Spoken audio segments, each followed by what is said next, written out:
Back here in the College Cup semifinal number 2, the Pitt Panthers taking on the Indiana Hoosiers. Jay Vidovich rolls out his 4-3-3. Devin Kerr, what jumps out to you? Josh Lucchini reasserts himself in the 9. He's really been the go-to guy in the second half of the season. The difference maker, Mirkovic in the midfield, 12 assists, 6 in the NCAA, but it all leans on Jackson Gilman, the freshman on the back line. Ever present, started every single game, 7 different rotations for the first 9 games. Jackson Gilman has been there all season long. Indiana on the other side, led by Todd Yeagley and crew, a veteran group. In his 4-4-2, what do you see?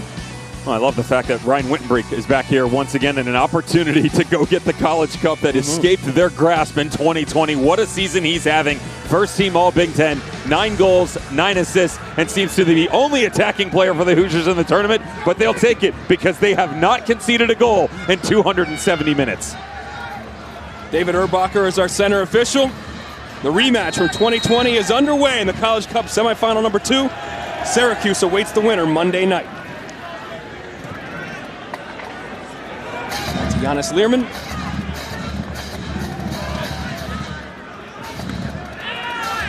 Mateo Maiufu. Number 12 playing that left back spot. Locked it down. It's the third meeting between these two teams. They've got some history. We mentioned the 2020 game, but also they've met in 2019 in the regular season. Indiana won that one 3-2 in overtime, double overtime, excuse me. Herb Enderle, the game-winning goals in both of those matches, the only 2 times these teams have played in their history. And we sat down with the guys from Pitt yesterday. 4 guys on that team started in 2020. They're still on here. Philip Mirkovic, we talked about, 21. Jackson Walty, 24. Valentin Noel, 8. And Bertan Jacquesson, 10, and they all talked about revenge against this Indiana team. Ironically, Indiana talked about revenge too, because they lost the national final in overtime to Marshall. So both these teams feel like they are on a mission.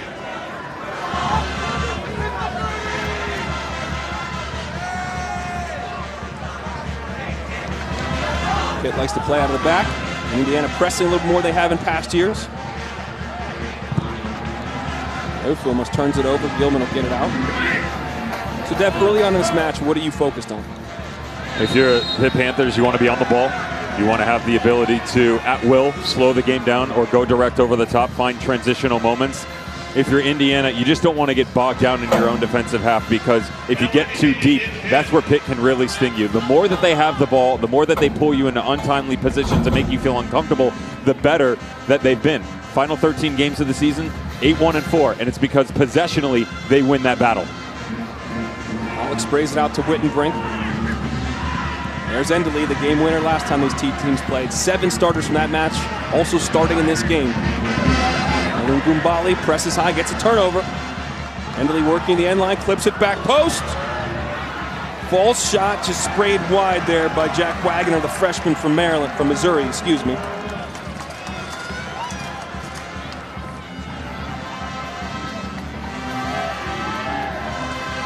Joe van der Sar, the keeper from Pitt, the senior from Netherlands. You may recognize that name. Yes, van der Sar. His father is Edwin van der Sar, one of the greatest keepers in the history of the game.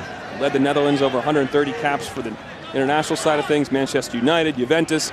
And his son Joe has had an outstanding season here at Pitt, anchoring that back line, 8 shutouts on the season. Unfortunate for Netherlands falling short in that wild game against Argentina. Edwin did come to Pitt, and we saw them, chatted with him earlier this year when they were playing Clemson in early October. I imagine he was in Qatar for the game, but I don't know. Maybe he's here. We got to find out. You're in a lose-lose situation at the family dinner table on that one. Gumbali battling with Jackson Gilman, goes out for the first corner of the match.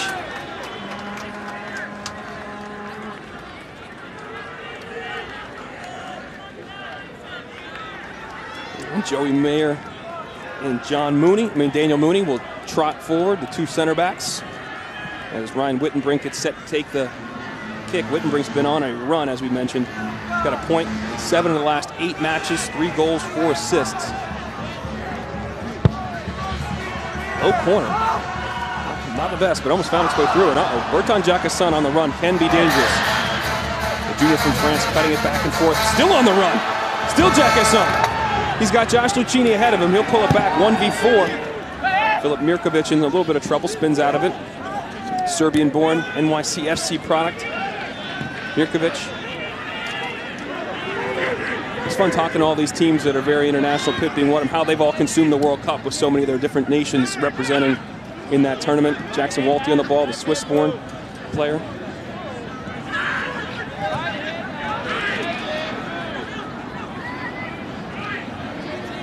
Lucas Rosa on the ball, Brazilian-born. We're looking for a different result tonight than the Seleção found earlier today. Rodrigo Almeida, another Brazilian on the ball, can maintain possession. Gilman stepping forward.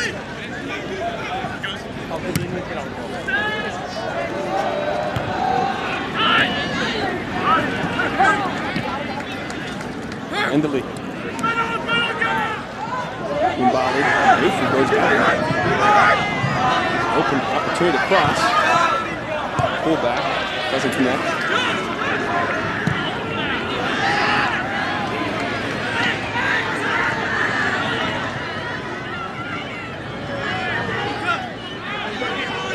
Vukovic finds Valentin Noel, former Mac Herman finalist on the ball there, the senior now. Walty. Rosa. Well, first time out of touch. Let's take a look at Indiana. What are the keys for them to win this game? With hard work, there are no limits, and that's what they've proved as we go ahead of the curve here in the College Cup second semifinal. I told you in the open, Dallin, 270 minutes this team has gone without conceding a goal. Their record is 1 goal, and they've done it a couple of times in their 8 title-winning runs, but this team, they make you work for every single movement, play, goal. It's incredible. I looked right at Todd Yeagley and I said, I've never seen anything like it. In professional sports, collegiate, high school, pro, you name it, there is always a moment within a game where this team has an opportunity to go get it itself a victory, and they've done so a bunch. You know who they feel like to me, in all honesty? It's like those years when Man United was so good under Alex Ferguson, and they always found a way come to back against Bayern. Exactly. Right? There was always magic. Exactly. There's always something about this Indiana program where they just get it done. They're not as flashy as previous Indiana teams. You know, like the 17 and 18 teams, even a little bit that spilled over into 19. Those kids played. And I'm not taking anything away from the talent of this Indiana Hoosiers team. They deserve to be here. But those 18 teams, you're talking double-digit professional players that came out of there. Guys like Andrew Gutman, right? Justin Rennicks. Players just, it didn't matter where they were on the field. Roman Celentano's another one. Trey Muse. The list goes on and on and on.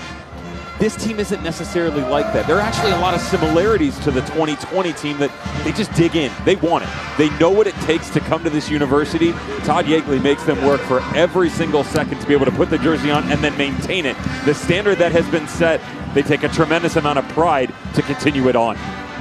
And that standard is a tradition of excellence. That's their motto in this 50th year of Indiana soccer. They've been to 22 College Cups. That's 44% of the seasons, as you pointed out to me, because I can't do math, that they've ever been in existence. They've been in a College Cup. They've won 8 national championships. That you saw that flag earlier up in the stands there. They're asking Santa, 9th star, please, because their last College Cup title was back in 2012, the one that Todd Yeagley has won. You should take a look at that banner by the Hoosier faithful flying here in Cary, North Carolina. I love seeing Todd Yeagley on the sideline too. When you get the opportunity to speak with him directly, so calm, polite, professional, you know, kind enough to let us see behind the scenes as to what's going on. You get on the sideline, it's a little bit different. Yeah. Especially if you're wearing one of them red jerseys tonight. And of course, Todd Yeagley's father, Jerry Yeagley, built this program. Prior to him, 6 national championships, 30 years that Jerry was at the helm. And it's a family affair, as Grant and Ben are both on the roster here with Indiana. You will see Ben in this match for sure. Turnover here, step forward by Jack Wagner, out wide to Endely. Charging at the back line, could be opportunity early! That touch was just heavy.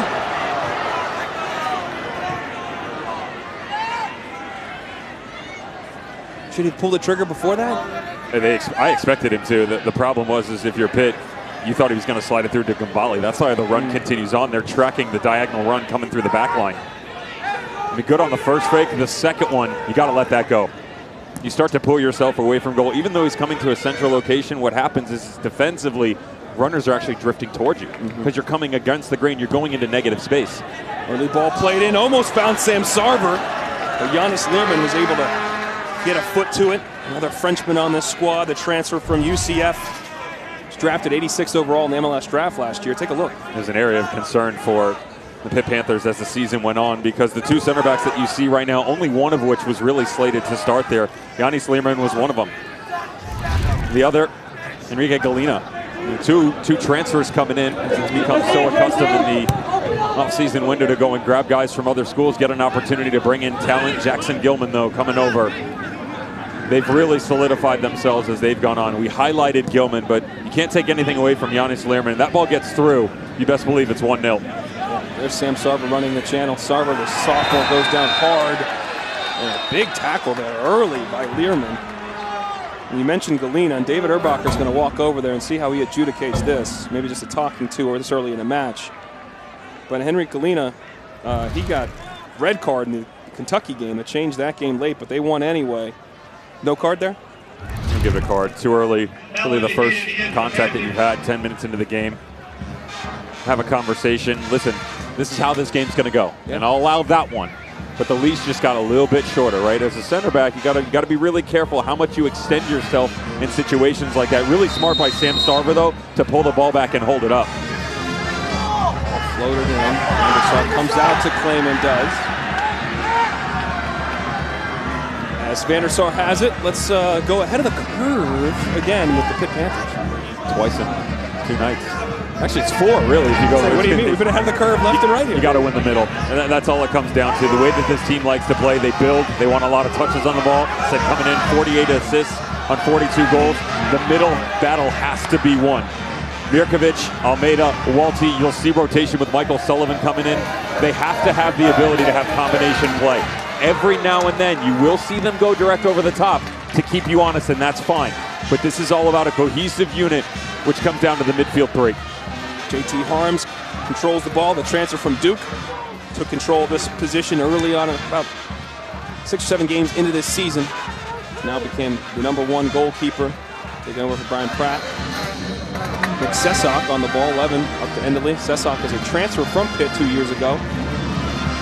And Walty fouls Enderley, and it will be a pretty good spot to put a ball in here. Committed by Pitt.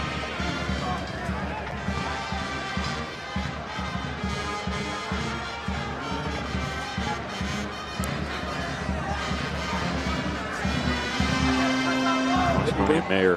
What's up? Mooney and Mayer on the backside. That's the key focal point here. If you can try and isolate those 2 guys, they're incredible in the air. The 2 center backs. 5 and 2 in red. Wittenbrink first team all Big East to play it in. Big 10 to play in, excuse me. Looking back post where you said, but Vandersar's off his line to claim.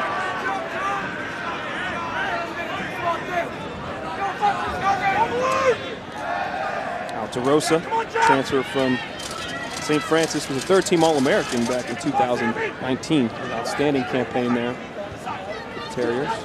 Noel comes short. Mirkovic, 6th in the U.S. in assists, 12 on the campaign. Looking long. Oh, yeah, JT! Mooney out in the center back spot.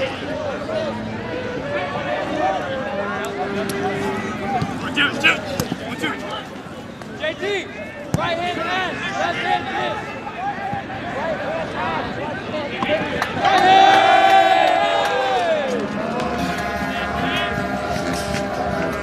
Don. Saw him running with Brett Beebe. Goes off of Beebe. A lot of experience on this back line. Beebe's played over 70 matches. Mayer's played, Joey Mayer, his junior year is now at 60 matches. Daniel Mooney, over 75 matches. Nick Sesak, over 90. It's a lot of experience in that back line.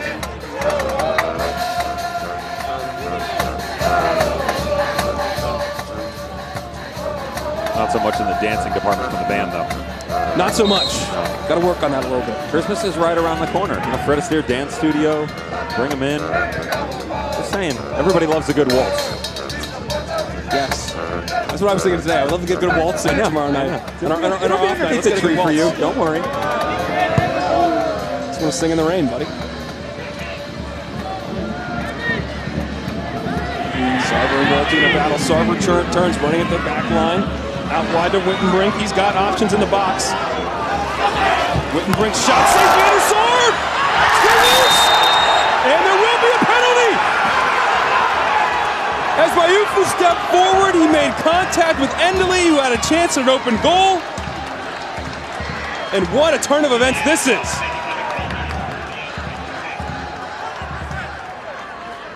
Well, the first mistake comes on the far side. You can't allow him to cut back to the inside here on Ryan Wittenbrink. You know he wants it on his right-hand foot. Lucas Rosa, as he comes back through, he pushes him outside. So that's a good recovery because he wanted the right, you push him out, but that quick little change, you opened up your body too much, allowed too much space. The backside of it, it's a foul. It's plain and simple. Endley comes through, he gets the first touch to it.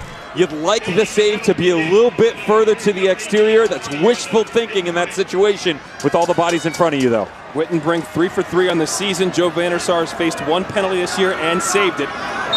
Massive moment early in the second semifinal College Cup. Vandersar still loose though. Wittenbrink's down the rebound. And that's the difference. He's been hot. He remains hot. Now an 8th point in his 9th match, last 9 matches, to give the Hoosiers a 1-0 lead.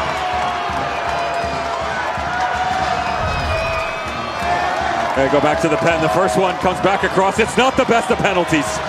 Vandersar reads it, almost jumps it too much, but on the deflection, because he comes so much to the side, he expects the ball to be closer to the post. The redirect needed some help here. You needed a little bit of help. Come sooner if you can.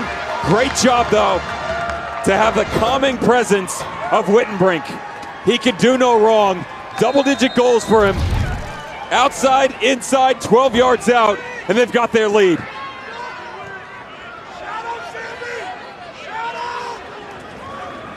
When you're hot, you're hot. You get a penalty save that comes right back to your feet, essentially, and an empty goal. And Wittenbrink gives them a 1-0 lead. Early in this second semifinal, Syracuse waiting in the wings for the final Monday night. Almeida splits the defense. Gets it out to Mirkovic.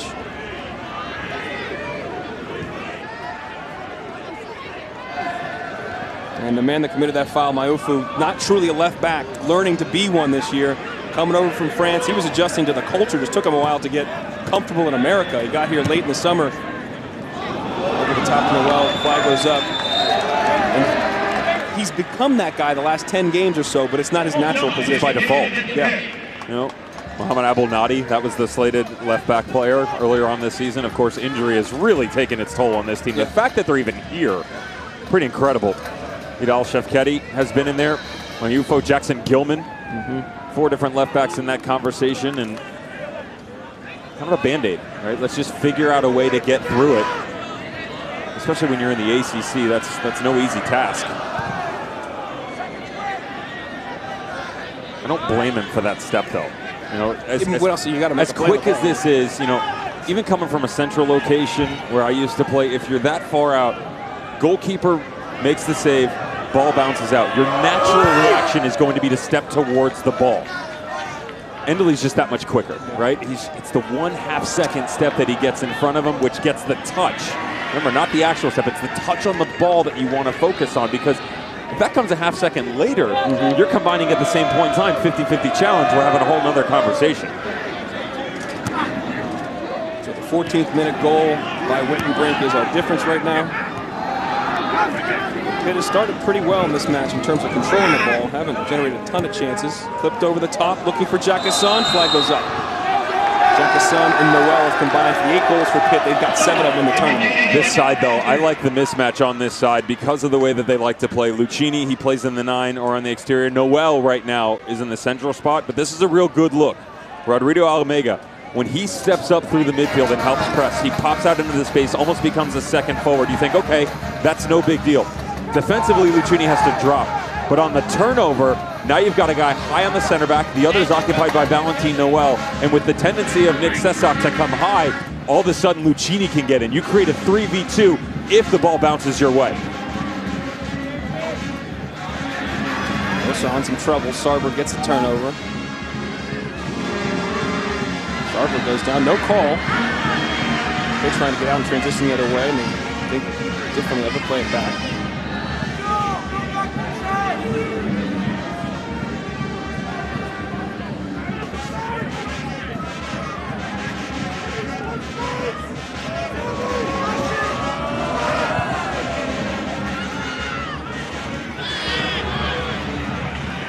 comes attacking the header. Good feet, good distribution too. Mirkovic in a boatload of space. Jackason ahead. Dinks it over to Jackason. He's able to play it off. Mirkovic does get there, but can't get a shot off or a pass for that matter.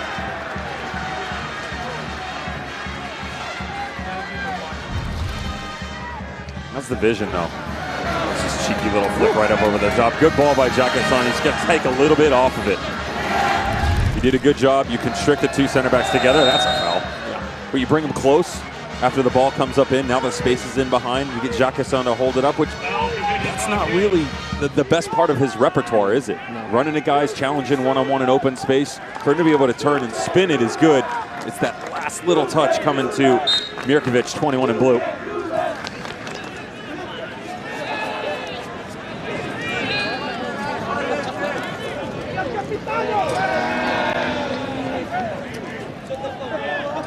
Back to Mayer, brother of Jack Mayer, All-American defender here at Indiana, now playing MLS. Moved on to Sarver. I love Sarver's attitude. The sophomore told us yesterday, we're talking about like Pitt's defense. He just goes, I don't care, it's just 4 other defenders I got to score on. All right, bro. Nice amount of confidence from that young man. The sophomore from Ohio, part of the Columbus Crew setup, was all Big Ten freshman team last year.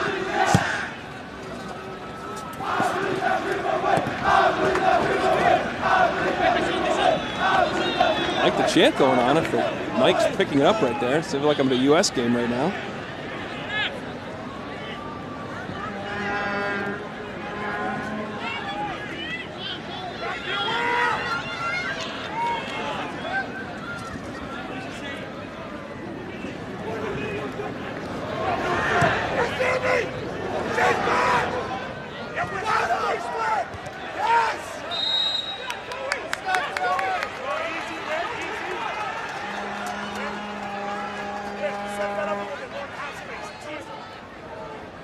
The great crowd on hand here tonight at Cary, North Carolina. Almost about full for the first matchup between Syracuse and Creighton. Some disappointed Creighton fans have exited, understandably so, falling 3-2 to Cuse in an 86-minute goal by Levante Johnson. Mooney looking deep for Goombali in a foot race with Gilman and Maiufu. We're going the other way now. Lays it off for Mirkovic. What did you make of the first 20? Well, a couple of things. Number one, there's a little setup going on the left-hand side. There's great communication just a second ago by the coach of Indiana, Todd Yeagley, and he was talking to Brett Beebe, 19, Wittenbrink, 18 from Indiana. They're kind of baiting them a little bit, and what's happening is Wittenbrink's coming down deep. Usually he goes high, and Beebe's asked to fulfill that space. When you're paired next to each other, Patrick McDonald's coming out. So it's a little 3v1, 3v2. The idea is to create a mismatch over there. You could still go direct to Sam Sarver, though. I do like what's going on in the midfield, because this is a change from what we've seen of years past, and it's gone on over the course of the season. Erdbacher going to brandish the first yellow card. Persistent infringement. Looks like he held the 3 fingers at Jackson Walty. It is between these guys. It's Mirkovic and Walty. When Veljko Petkovic was here, he was part of that semifinal game in 2020. Mirkovic and Petkovic operated at a higher level, and they kind of bridged each other, A to B to C. A lot more fluidity within the midfield now. And Jackson Walty admitted it. He said, listen, Mirkovic has brought out some of the offensive escapades on my end. I come a little bit higher at times, and I've taught him how to defend. So you'll see them drop down. They interchange a lot more. There's a good balance, though. It allows you to step, and the tendency you saw before, now you're unpredictable. You're seeing it right now. Walty stepping forward off of Mirkovic's pass. Right in the challenge. He's got Maiufu filling in. Can't connect. Walty's now got to sprint back. Sarver's on the run. Endley to his left, Goombali to his right.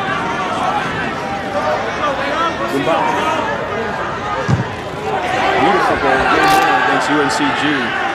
How's the defending? Good.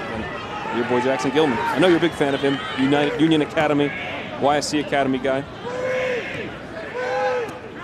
He gets it, man. It's positioning, decision making.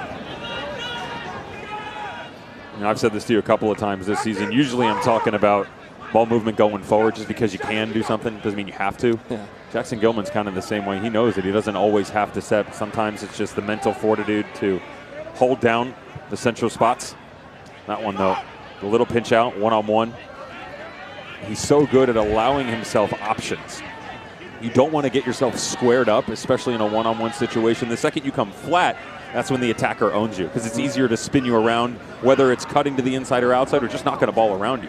Gilman always gives himself options because of the angles that he plays to allow himself to step in and make the play.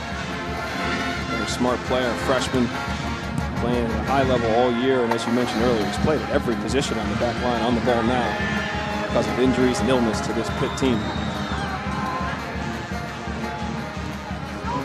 Rosa's touch heavy, but he recovers.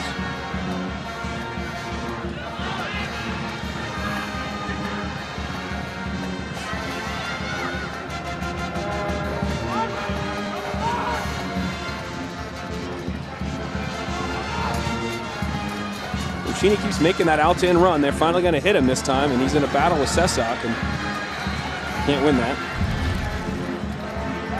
That's what I'm talking about. Look at the hips. If you get square there, Dallin, you're in trouble. Instead, you open your hips up. Worst case scenario, this thing comes to the byline, but we call that a negative touch because it's moving away from the danger area. You come back to the interior, you got options. You keep him to the outside. Even if you get beat in a one-on-one situation, the ball's coming square back across. You've allowed the defenders behind to set themselves and step into the ball. Jefferson and Beebe, a couple words exchanged. Megan Mullen steps in between, the assistant referee on the far side from us. Jefferson, junior from France, one of the more electric scorers in the country. Three-time All-ACC honoree, Jefferson is. 8 goals, 5 assists on the campaign. Second all-time in Pitt history in assists.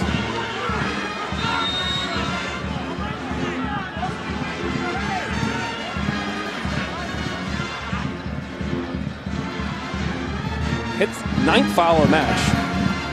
Indiana has 0 fouls. Indiana top 15 in the nation in fouls committed per game.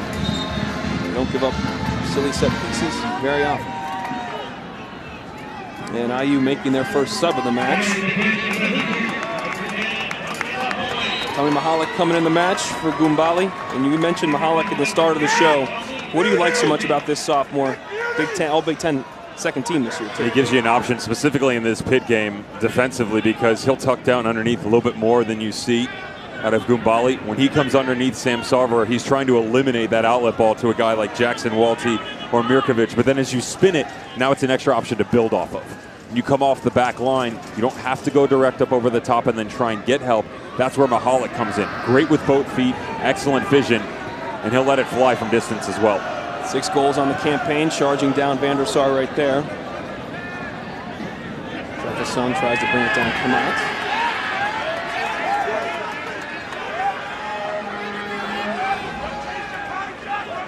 Quick moment to tell you about hoops. Tomorrow afternoon, college basketball doubleheader, North Carolina, Georgia Tech in the ACC, 3:15 Eastern. Then Jalen Wilson and number 6 Kansas taking on Missouri, undefeated Missouri. New coach Dennis Gates there, 9-0. In the matchup of former Big 12 foes and big-time rivals. Catch that on ESPN and the app. Mirkovic trying to float it forward. Jefferson brings it down on his chest. Pings it out to Rosa.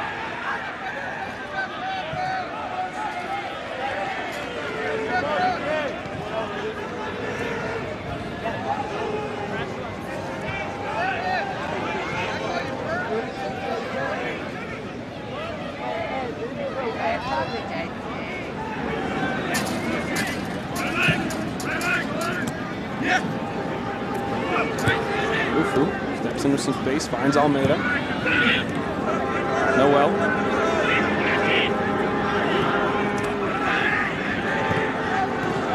Gets it off for Walty. First time strike, saved by Holmes. Yeah. Big collision there with Endley and Lucchini. There'll just be a throw. Jackson Walty put something on that. Here's the high line we talked about, though, from Jackson Walty. Mirkovic, good job.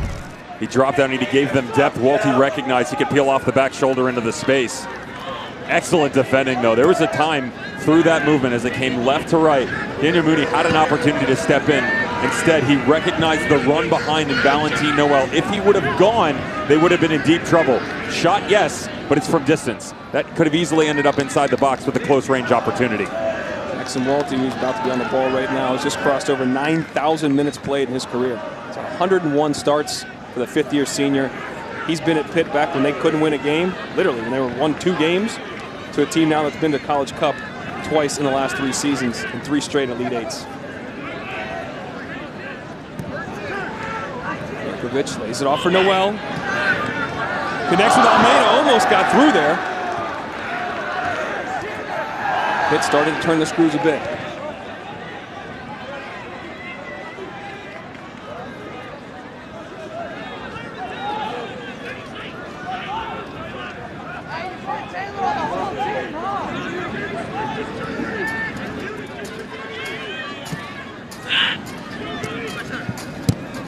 Way to the feet of Noel again. To the byline, going to get a cross off and pulls it back. Big whiff, almost gave him a chance.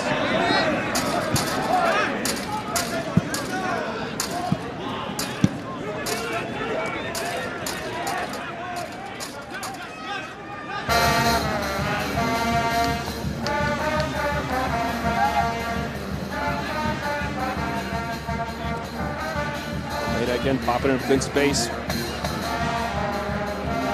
Couldn't connect with Rosa. Rosa on it now.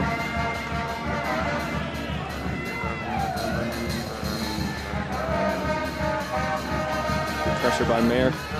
Mirkovic couldn't turn. Pollock brings it down. Out wide to Endley. Factored huge in this Pitt game again. Drawing the penalty, scored the game winner in the 2020 semifinal, scored the game winner when they played in 2019 in double overtime. What were you gesticulating there about? Well, it might have been a foul. Little contact. Jay Vidovich on the sideline sees the team sheet and goes, ah, this guy again. And there's Jay Vidovich, 7th season at Pitt. See that winning percentage is 55%. That first year that they won 2 games. The last 4 years, it's 69% winning percentage. As I mentioned, 2 College Cups the last 3 years. Turn this program from a struggle would be nice to an absolutely just a powerhouse.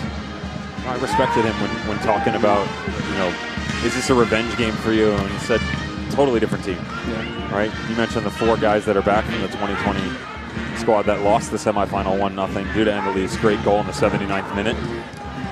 He said it's a totally different team. It's not fair to compare. And of course, he helped build that Wake Forest program into something special. Won the 2007 national championship. He's been a national coach of the year. And now comes here to Pitt, just trying to get their first star on the crest of the Pitt Panthers jersey. Good step by Learman.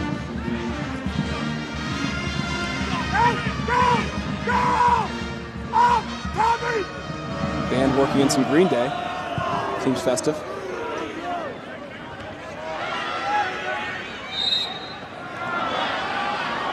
And Noel draws the foul. David Erbacher bringing back the ball. First foul by IU.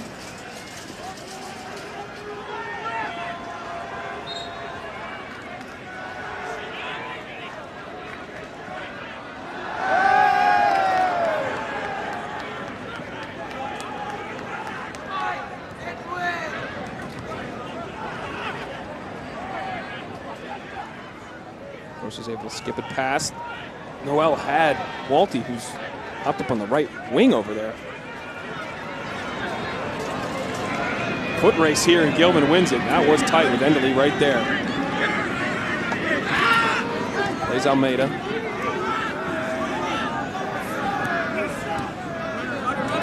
Genie, transfer from Lehigh. Put up prolific numbers scoring there. Pittsburgh lad comes back home.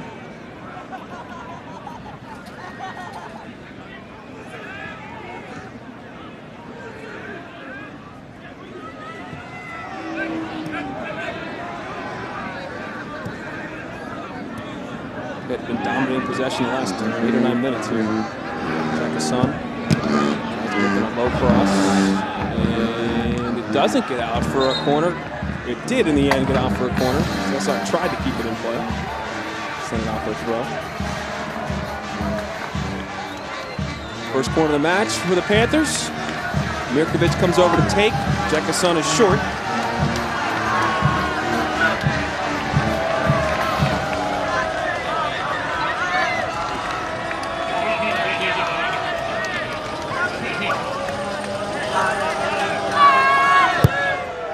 Swinging ball, runs out the claim.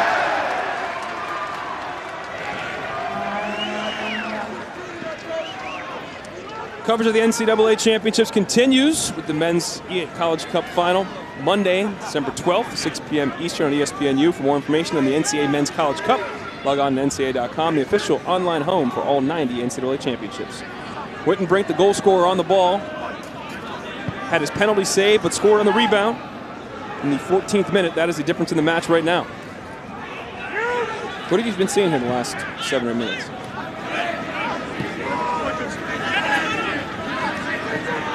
All right, we'll come back to that in a second. And Leon plays it off for Cesar. He whips on the ball, heading down.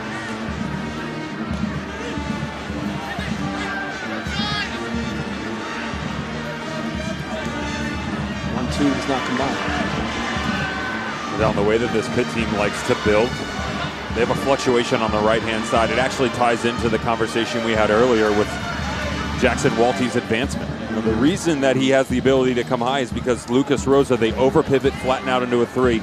Rosa wears 6 in blue, and as he comes up high, he's a number 10 attacking player by trade, so he's really comfortable in the central locations. The problem they're having, and it's a good one for Indiana, is that Ryan Wittenbrink and Patrick McDonald, they've obviously done their homework. Todd Yeagley has schooled him as to exactly where the movements are going to come from.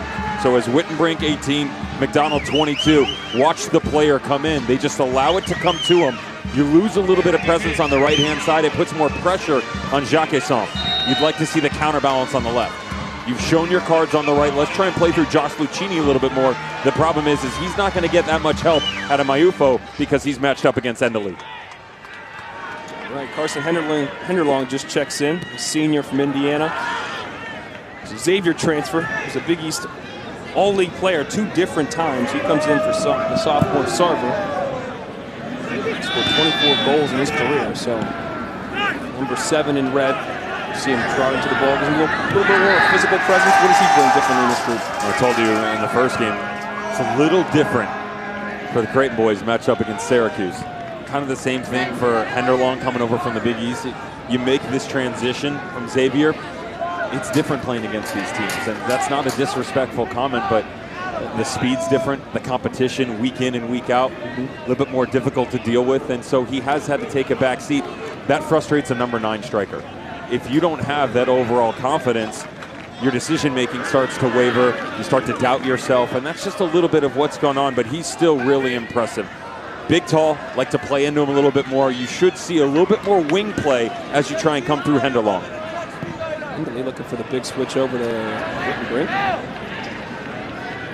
He's able to keep it in play. Oh, nice work by Wittenbrink. Good tracking back by Jackson to break it up. Rosa spins out of some trouble.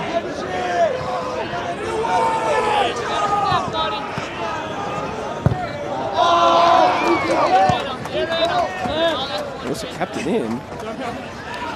Still not out for a corner. Or a throw for that matter. Jackson eventually trying to get it out. Good flick by Endeli. Pollock trying to spin out of trouble, can't. He turns it over as he tried to get under pressure. Under 10 minutes in the first half. Wittenbrink on it again. The ball whipped in. By the end.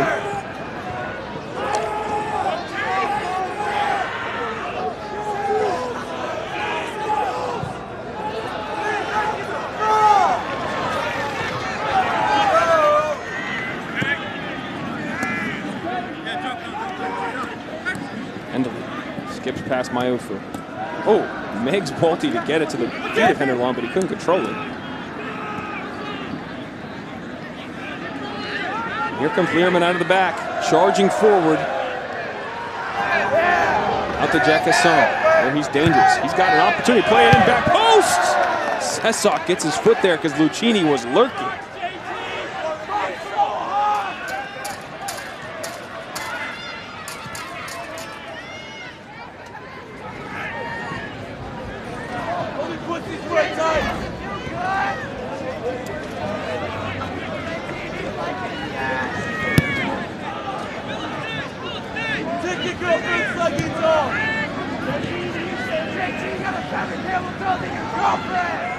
Mirkovic, good turn.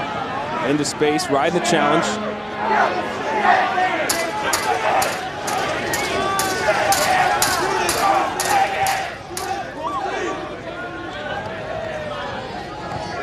Well, plays it into the channel. On the turn, you got two All-Americans right there. Mooney, both third-team All-Americans by the United Soccer coaches lists.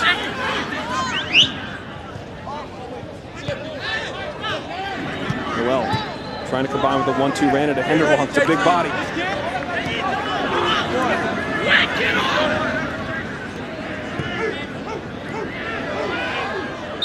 Mirkovic goes down and draws a foul.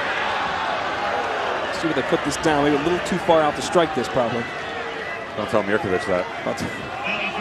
Could just go Ronaldo, stand over, and then pike it by about 20 yards over. Rosa's going to have something to say about it too. I mean, Rosa can strike it from deep. This is more so Mirkovic's MO.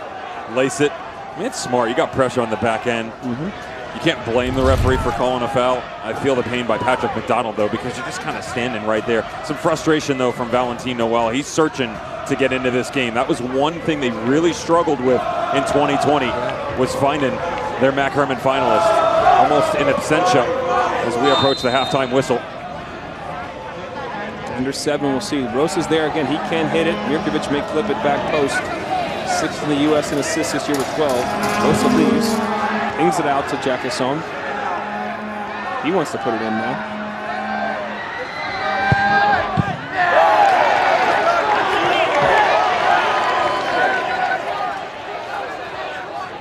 There's Jefferson. I'm not comparing him to Mbappe, Kylian Mbappe, his countryman, but just their length and their stride and the change of pace. For the college game, he reminds me of that when you get him in space. Yeah. Which they've also struggled with. Yeah, exactly. Again, that left-hand side, you go tit for tat in the argument. All right, well, you try and find a way to play through the middle. That's not on. Can you play through the exterior? You go back to Brett Beebe, 19, Wittenbrink, 18 for Indiana.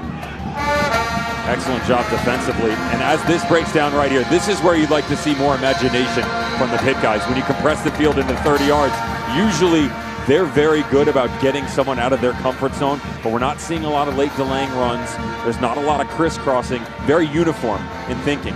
A to B to C. The staple of Vidovic's squad at their height for their 48 goals is about interplay, overlapping, challenging different transitional spaces, and that's just something that's been lacking so far in the first half.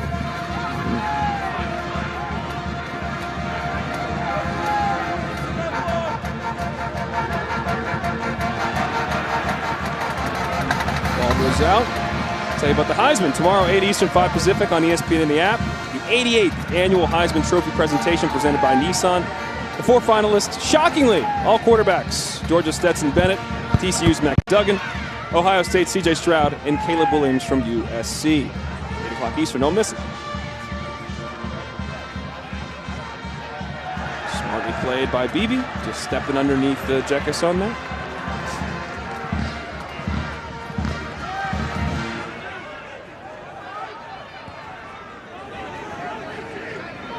To ask, is the band director like 40? Because that was Blink-182. We've got Green Day. I feel like I'm 10 years older. Either that or he's got really cool parents.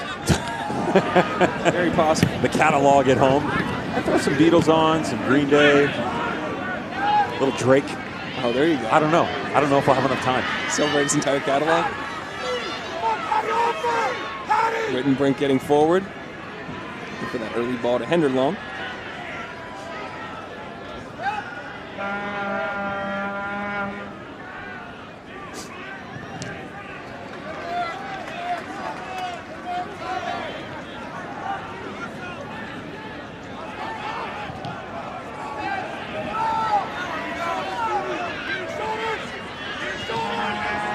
Jack his son early, and he does, but Mooney was wise to it, comes all the way over. Two-time Big East Defender of the Year, makes it look easy.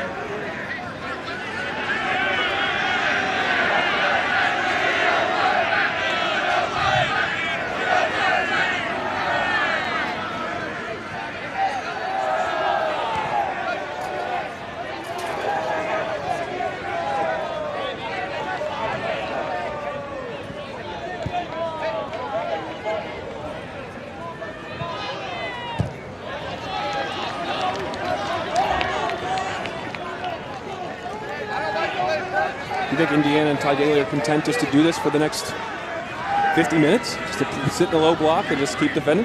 Absolutely. Done it all season long. Friendly reminder that this team has yet to concede a goal in the College Cup. 270 coming in. Add another 45. Carry the one. Get me a calculator for Christmas, and you got your answer. 315? There you go, boy. I am Ron Burgundy.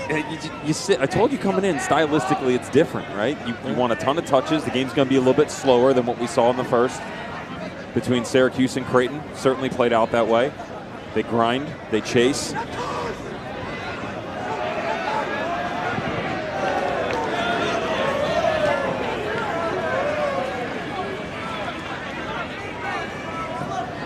overlap by Sesak.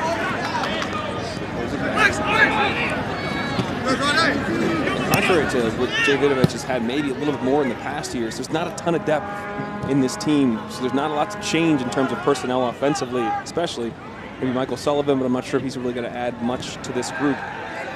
Sam Cowell up top, Feitosa within the midfield. You know, whether you bump him in to the 3 or let him make an argument next to Mirkovic or Jackson Walty. I'd say the one thing that when they do start to advance forward, Pitt, even though they're finding the ball to Jacques Hessin or we're seeing Almeida, when the line's so high, they don't have that second ball down underneath to help create the depth off of it. And what that does is it challenges the shape of Indiana. So if you get someone like Noel who's sitting in front of Mooney, you play into his feet, Mooney steps a little bit. The player around him is really what you're looking for to get some help off of, because that little 5-yard, that 15-yard ball over the top becomes a 5-yard ball in front. Now you're challenging, okay, if I'm Joey Mayer, do I go with that player? Do I stay here? And we really haven't seen any of that. You know, these are some of the trials and tribulations, though, that Pitt have dealt with all season. Alec spraying out the Sesak. Under 1 minute to go in the first half. Early ball played in, good ball for back post, just nobody arriving. Stays into Wittenbrink, though. Wittenbrink on Rosa, still working. Plays it back. Beebe's kind of whips it into the mixer.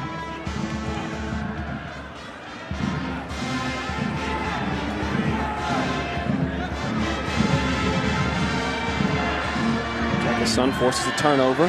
30 seconds left. He goes down hard in the deep. No foul. Play on. Lays it off to Endely. Shot to Flex and still in there. 20 seconds. Played it low into the back of the net for almost an impossible angle. You gotta be kidding me. Tommy Mahalik, the super sub, does it again. The sophomore gets his 7th goal of the season. And a killer time with just 17 seconds to go in the first half.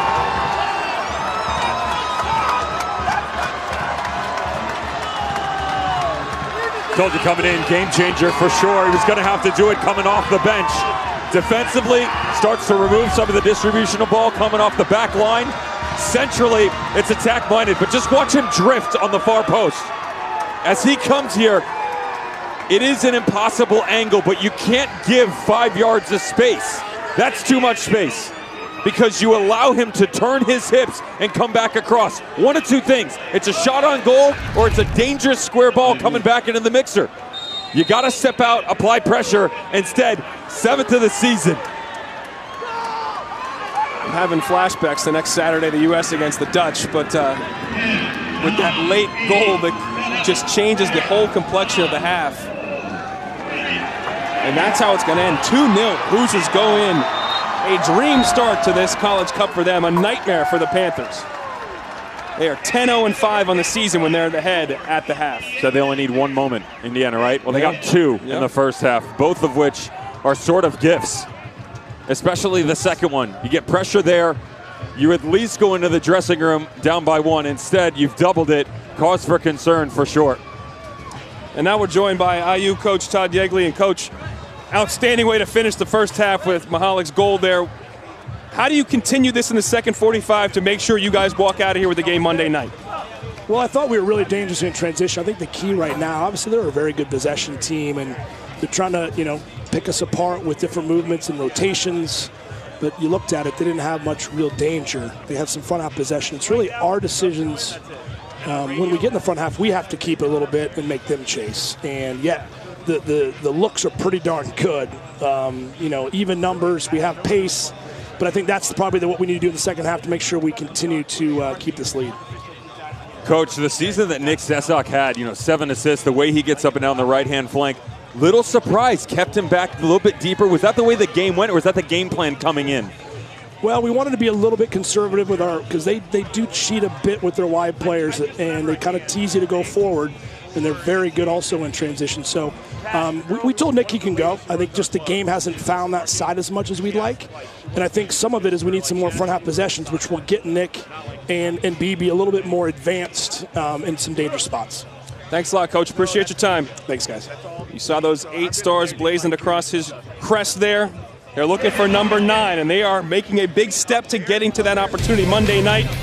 2-0 at the break. Wittenbrink first, Mihalik second, and beat Pitt. That's exactly what they're doing right now. We're back in 2 minutes.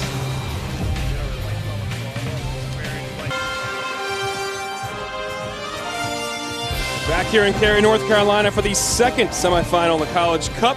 Syracuse waiting in the wings. Indiana up 2-0 over the Pitt Panthers after 45 minutes. Now joined by their head coach from the Panthers, Jay Vidovich.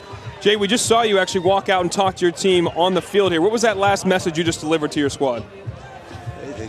We came out a little bit too early and just said you got like 3 minutes to start preparing yourself, figuring out what you got to do. We talked to them about it, tighter lines, more aggressive, not being outworked.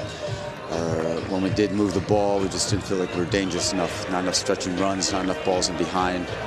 So just trying to remind them of that and see if we can pull ourselves back into this. Thank you, Coach. Appreciate your time. Appreciate it. Alongside Devin Kerr, I'm Dallin Cuff. You just heard the message he delivered. It's kind of a lot of the same things you said in the first half. As a player, though, once you hear that, you see it, you feel it, how hard is it to go put it in practice and actually get it done? Well, the good news is that you're coming out of the dressing room and you're not making this change in-game. You're more concerned when you're going down like that. It happens in rapid succession. Second half, 20 minutes to go. Then you got to do it on the fly. You've had the ability, which is the most important thing, to sit in the dressing room with the most important person, your head coach, Jay Vidovich. So he will have given them explanations on to what needs to be better. You heard some of it. Stretch the game a little bit. The combination play we saw, 58% possession. Start to create some opportunities out of that and challenge this back line. Here we go. The difference is a Ryan Wittenbrink goal in the 14th minute, Tommy Mihalik in the 45th minute. And we find ourselves 2-0. Indiana up. Syracuse waiting in the wings for the Monday night national championship game. They've never been there before. Indiana's been in 16 national finals, winning 8 of them. David Erbacher is the center official. Wittenbrink gets a step on Rosa right away. That's Sarver charging down the middle. Here comes Wittenbrink cutting inside. Turned over by Jack Wagner, the freshman there. Looking long for Josh Lucchini. He can't connect on it.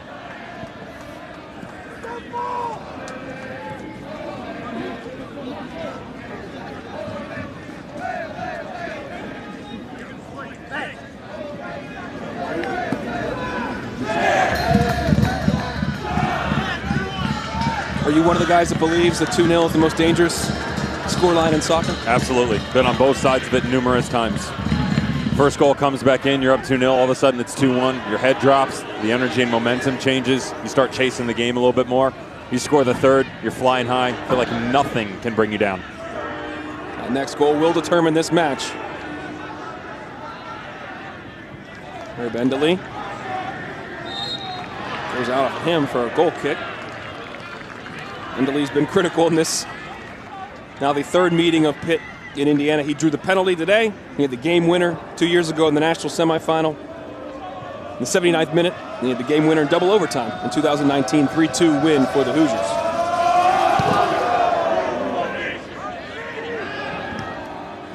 This Pitt team was very clear. Jackson Walty and Philip Mirkovich in particular talking about how they wanted revenge, particularly on this Indiana team. They wanted to play Indiana in this moment. Back in the semifinal, well, they got what they wanted. Unfortunately, they're down 2-0. Can they flip the script, though?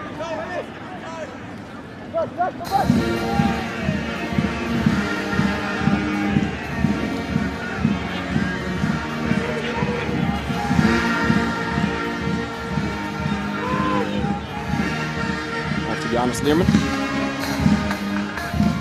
Josh Uccini steps short. North Allegheny, local product.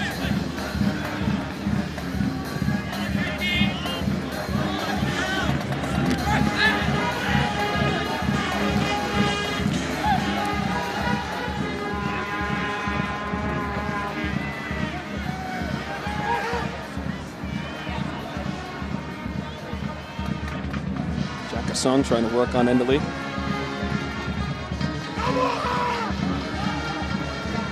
This Pitt team has faced adversity before. I'll tell you about that in a second. Very cool story in the men's Division III national championship. Julianne Sitch, the first woman to coach a men's team to an NCAA championship. The University of Chicago D3 squad. In her first year there as the head coach, they beat Williams College 2-0. Like any great leader, though, of course, she said, it's not about me, it's my staff and my players. But congratulations to Coach Sitch and her squad.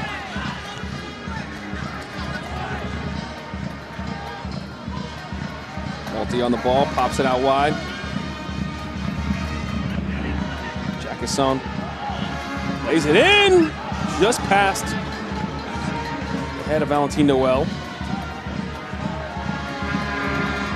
Mentioned adversity. Back in the round of 16, Sweet 16, Pitt was on the road to Kentucky in a 1-1 game. Enrique Galina took a red card in the 78th minute. That place was raucous. That was the #1 overall seed Wildcats. It looked like it was going to be over for the Panthers. Whether it was in regulation or in extra time, it was not going to go down well for them. Bertrand Jackson has scored an amazing goal in the 87th minute, and they win that game. They're not down and out yet. Could be an opportunity right here, and Noel's touch was heavy to the feet of Mirkovich.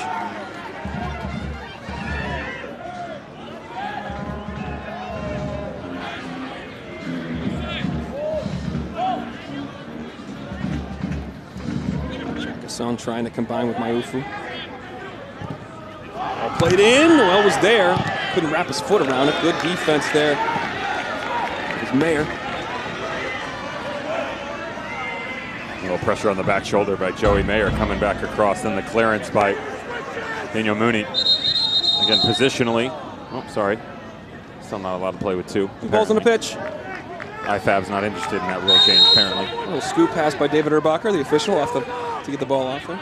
It's very difficult to get the two center backs out of sync. You know, there's good coverage. You know, I discussed it with Todd Yeagley coming into the match that all played in. That's a balance. That's his harms. There was a sequence in the 2-1 victory against Wisconsin earlier this season, and they were broken down. Mooney was out of position, not his fault. He had checked up into the middle. He lost that battle, and the ball came from the midfield down into the corner. 99.9% of the time, you're going to see a center back chase into the corner to try and go close down the gap and win a 50-50 ball. Instead, an IQ at another level for Joey Mayer. Peeked back over his shoulder, had already started the run. Peeked over his shoulder, then immediately retreated into the middle. What happened? Player from Wisconsin steps on the ball, tries to serve it in. Joey Mayer sitting on the 6-yard box, clears it out. That's the understanding of this game that you get when you come to Indiana. Pitt as well. They're the type of schools, the Blue Bloods, right? Still looking for their star, but they're the type of schools that make you think. You know, it's not just, okay, well, if this happens, this happens. It's not always going to go to plan. And so how do you make decisions on your own when things do go awry? Mooney and Joey Mayer, pretty impressive in that category. Mooney, two-time Big East Defender of the Year, now in third-team All-American, United Soccer Coaches. Joey Mayer, the junior, his Big Ten freshman team honoree.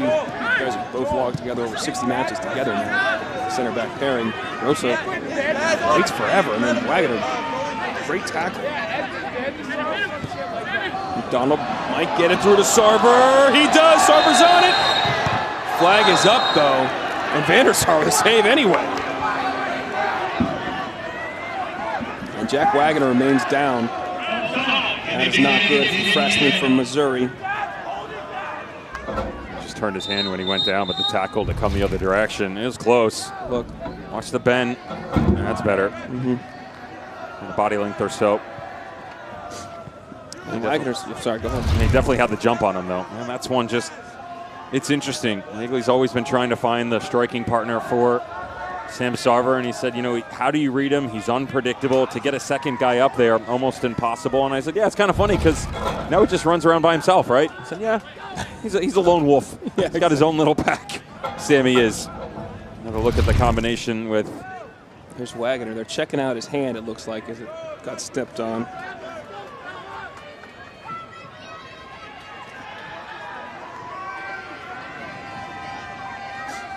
Scott Gallagher product.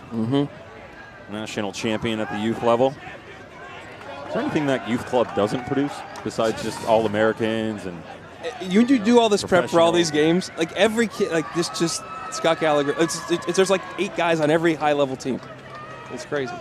Especially this area. We talk about this international growth of the game. Pitt's got 14 different international players. Indiana's got 1. They have 21 of their 33 players from Indiana, St. Louis, or Chicago. Well, think about just within the College Cup, these 4 teams. Now, Indiana does a little different. They stay home, okay? Yep. International players. Pitt, Cuse, Creighton, nothing wrong with it. Indiana just goes about their business a little differently. They stay domestic. They trust the process. You know, there's still the belief, rightfully so, from Todd Yeagley, his entire staff, that they're doing just fine. The kids are going to be all right. We stay home. We produce. Speaking of staying home, his son just came on. Ben Yeagley joining the fray. Redshirt senior. Making his 22nd appearance of the season. MLS draft picks, supplemental draft picks, and homegrowns. 57 Indiana Hoosiers that have played in MLS top flight. Yep. Gumbali riding the challenge from Walty out to Endeli. He continues his run there.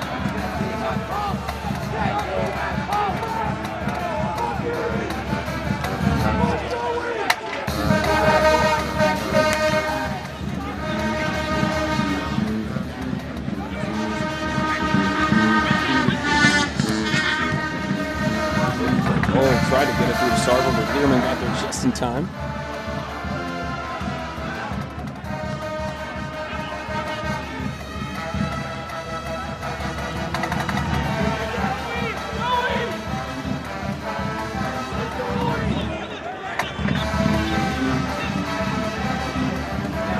Hope the crowd is enjoying the keep them separated. Again, the 90s hits continue from the Indiana band.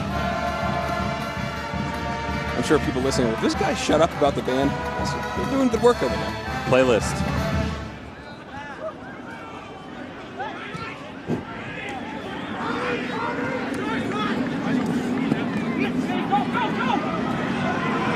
Great tackle from Rosa, but this may fall to Wittenbrink. Bierman will do a foot race, and Bierman wins it.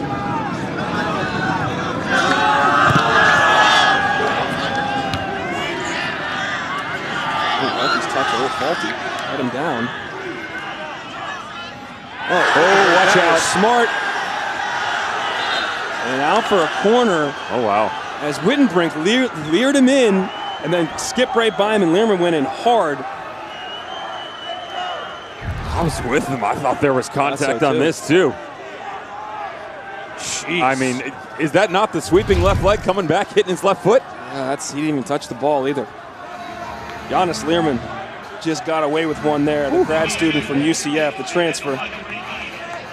Better lucky than good sometimes, right? Tell me about that. That would have been the dagger. That would have been it. But Vandersar did save the first penalties. Maybe not. Who knows? Ball whipped in. Almeida trying to maybe spring a counter here. Oh, he gets laid out by Yeagley. I imagine that's a card. There it is.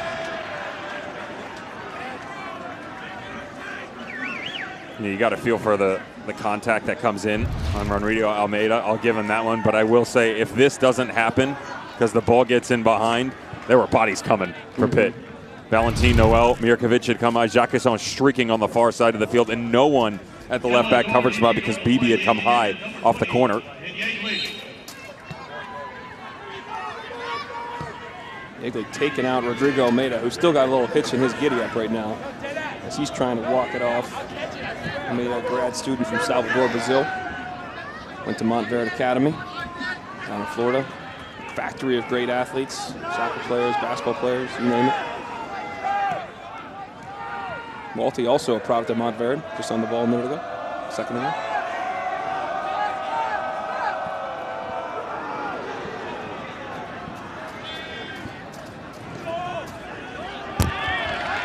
Having trouble up top. He's tweaked the front line again. You know, they change as the game goes on, but right now this is out of frustration, just trying to find a way. As Vidovic mentioned to you, Helen, I mentioned it just before the dressing room and coming out, stretching the game for sure, but also to play off of someone. Valentin Noel staying in the 9. You've seen Jacquesson change, Lucchini, opposite ends of the field.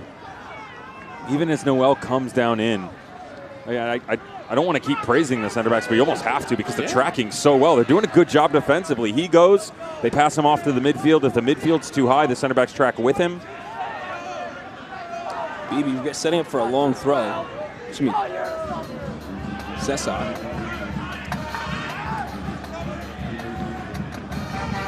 Cesar has 4 assists on the 7 assists in the season. 4 of them are from long throws. That fascinating.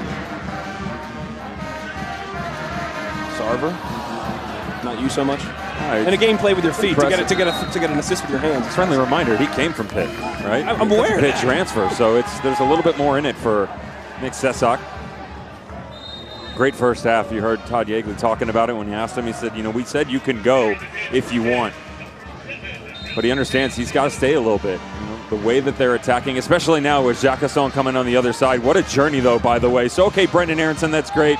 They grew up together. But how did he end up here at Indiana? That was really what I wanted to know. When I asked him, he said, you know, I entered the transfer portal. Nothing against Jay Vidovic or Pitt. I'm a Philly guy in city. I went to Pitt in the city.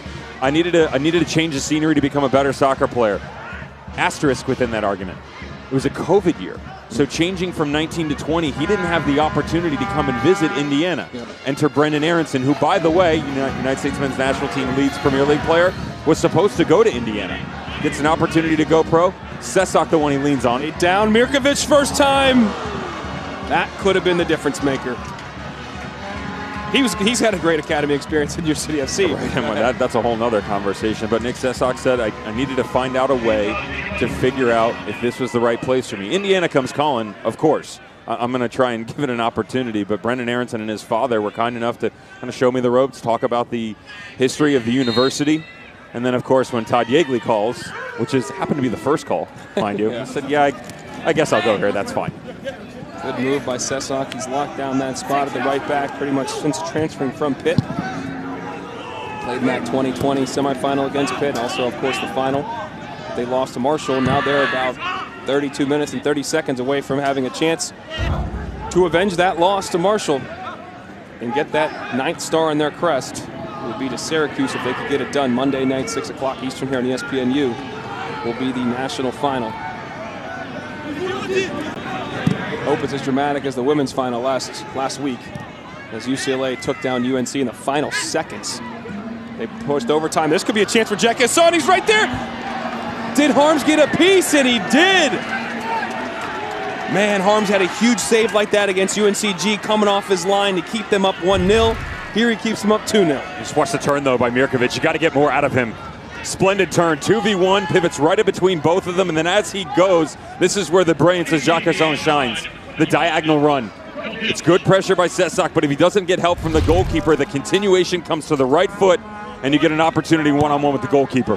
Outswinging ball, bodies in, Harms again!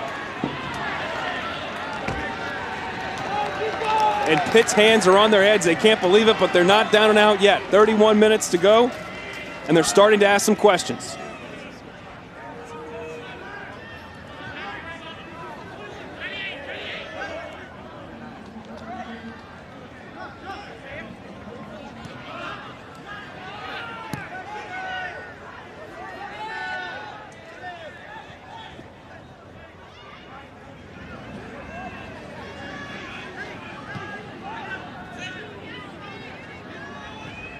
Ball played through, almost finds the feet of Lucchini. Jackasson gets in there.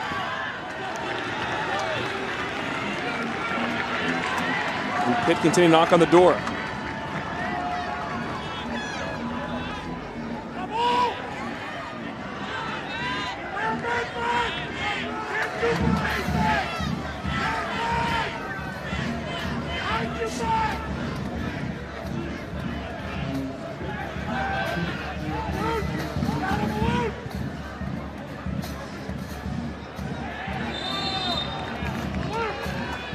What's interesting for some of the space allowing itself to be opened up for Pitt is Lucas Rosa. Glorified him all season long for his ability to come back to the inside, that modern day attacking outside back, getting involved in the run of play. Second half, staying more to the exterior. He's allowing the space on the inside to stay open so you have more avenues to play through. That's why you have seen over the past 5 minutes or so more out of Mirkovic. He clogged the area in the first half. They were trying to get more bodies to build off of. They veered away from that here in the second half. We didn't mention before, Guillermo Feitosa did check in for Rodrigo Almeida as Wittenberg's going to take the shot and try to curl it around, and ball goes out. As they make the sub, we have some awful breaking news to bring to soccer fans around America, and the news is broken in the last 30 minutes or so that Grant Wall, the prolific and amazing sports writer and soccer writer for so many years, has passed away in Qatar covering the World Cup. The reports are that he suffered cardiac arrest at the Argentina-Netherlands game, was taken to the hospital but passed away. Our thoughts and prayers are with his family and friends, and just a painful reminder that a young person, great person, a great writer, got to cherish those moments because everything can go in a blink of an eye.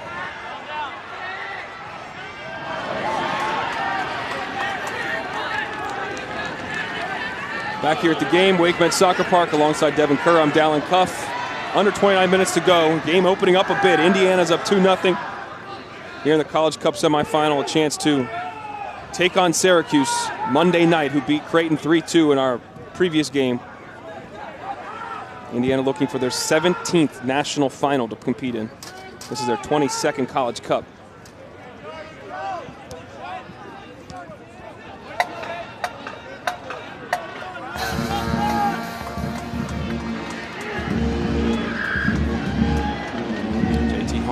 Comfortable just taking some time on the ball.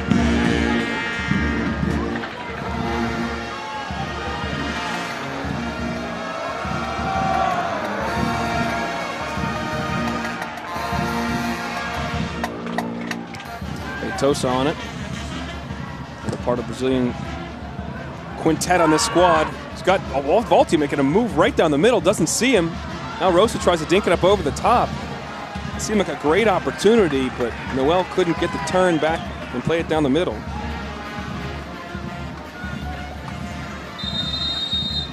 And we've got an injury issue. Hans Lehrman is down holding his throat.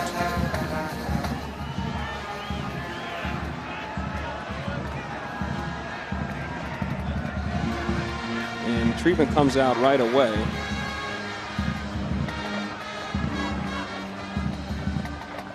You saw this in action, Devin. You made a motion like he got hit in the throat there. What happened? Saw him. It looked in transition that an arm came back across. I didn't see it on camera. I was watching it, and there were a couple bodies in front of him, but the whole back line started to move up together, and he just stood there. He was bent over, kept motioning through his throat. That was about 45 seconds to a minute ago.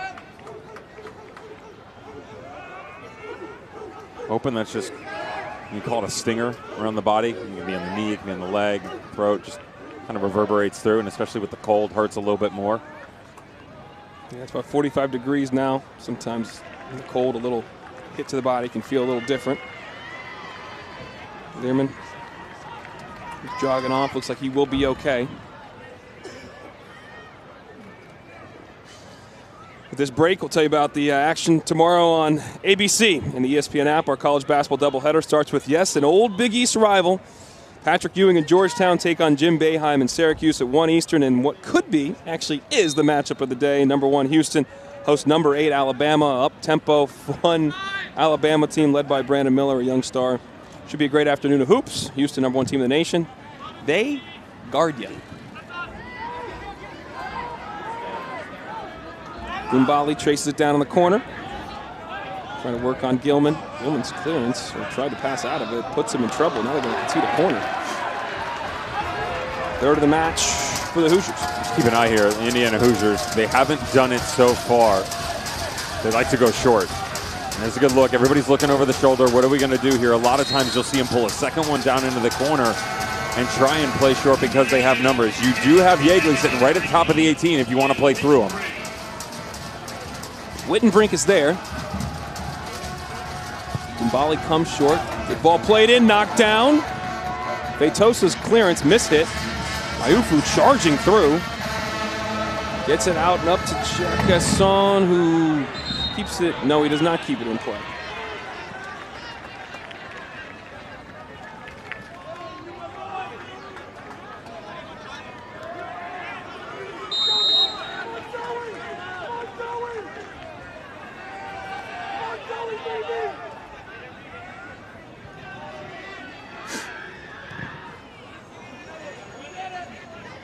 So we mentioned already that Jay Vidovich doesn't have a ton of personnel changes to make that can really impact the game.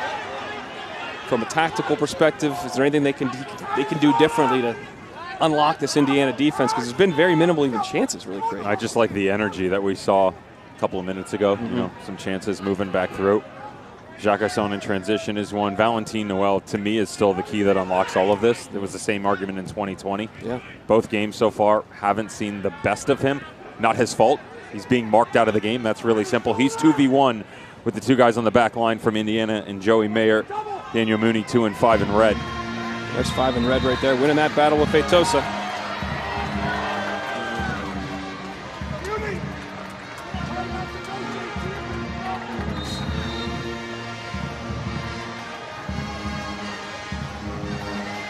Decision making just has to be so fast in these situations.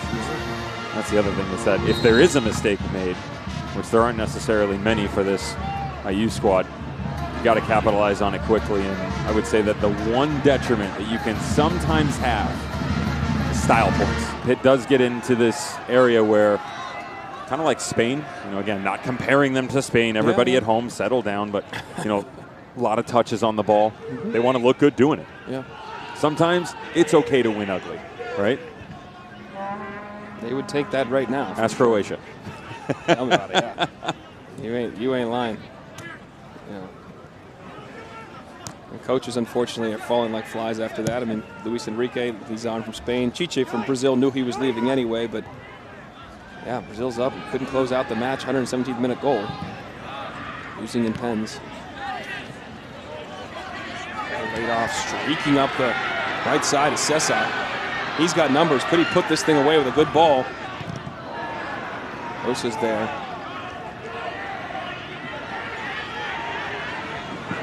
Jacasson pulls out of the challenge.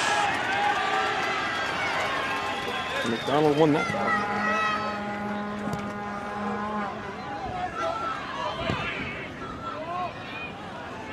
Just trying to just keep the ball. I mean, it's. Jacasson was running at Mooney, but it's not going to connect. Here's the other thing, though, is that defensively, okay, you can't link up with Jacasson, but he continues to chase. Nobody else is following. Yeah. So that outlet pass makes it much easier for them to hold possession of the ball. And yeah, okay, now it's resetting a little bit, but you've given the ability for the opponent to say, here's how we're going to play, as opposed to pushing high, putting pressure on them, and forcing them into a situation instead of handing it to them.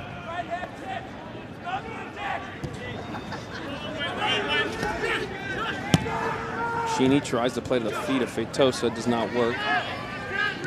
He's the only sub they've made in this match.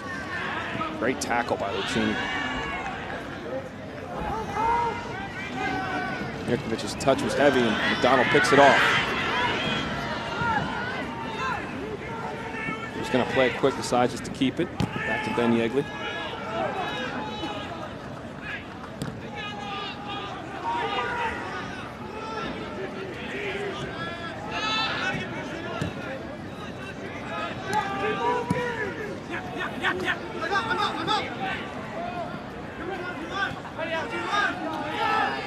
Indiana possessing the ball a little bit longer than they have recently, making Pitt chase for a bit.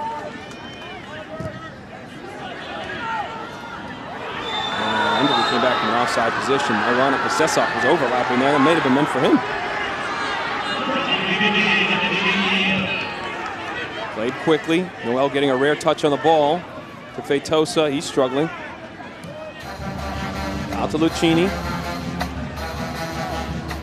Played back to Rosa.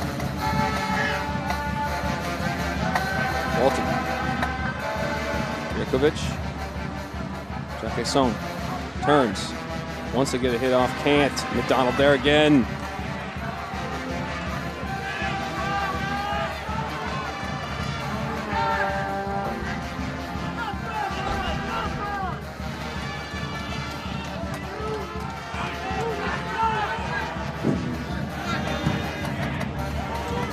To a different generation. Chicago's now rocking by the IU band.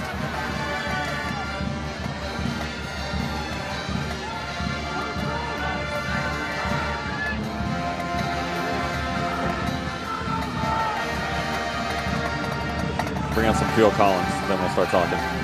You feel it in the air tonight? The air tonight plays right now. Oh, it's over. I'm taking off my headset. I'm going home. A lot of subs for both teams here. One of them's going to be Tommy Mahalik coming off. The sophomore scored the goal that essentially kind of put this thing out of reach. Both goal scorers are going to the bench. Wittenbrink is as well. Right before halftime, little pinch back over the shoulder, really patient, right around the penalty mark, but he'll drift all the way to the far post, and the space just isn't closed down quick enough. Jackson Gilman right there expects him to try and step on this, recirculate it, bring it back across, and then work again, but instead, pull the trigger from about 12 yards out, rough angle. Difficult for Van der Sar to see because of the bodies in front of him. Doubles the lead, double the fun.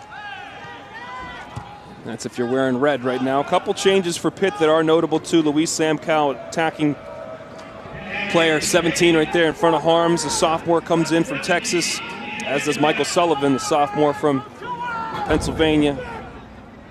Joins the fray. He comes in for Feitosa. Walty lays it off. Noel pulling wide to get a touch out there. Sullivan's first touch. He's dispossessed.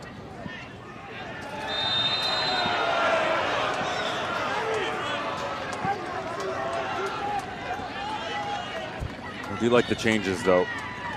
Samkow, target man, 6'3".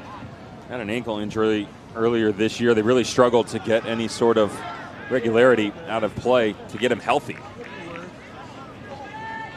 And finally, as the season went on, although Lucchini really won the starting position up there, Samkow, formidable himself, and Michael Sullivan, he's a young man, sophomore, that I truly enjoy. You know, they don't necessarily know what his best position is, 26 in blue. But as they start to build, he's got an engine. He'll chase you all over the pitch. Blue-collar mentality, a lot like these Indiana players. Pops up over the shoulder and moving Valentino out to the outside. I do like this idea. Said that he was the key to unlocking the entirety of this game. Even with the changes, fresh legs, Jacquesson's gotten a little bit positive play out of him here in the second half. Noel has got to be the focal point. Play through, play around, play over, but he's got to be a part of this. Arms plays it long.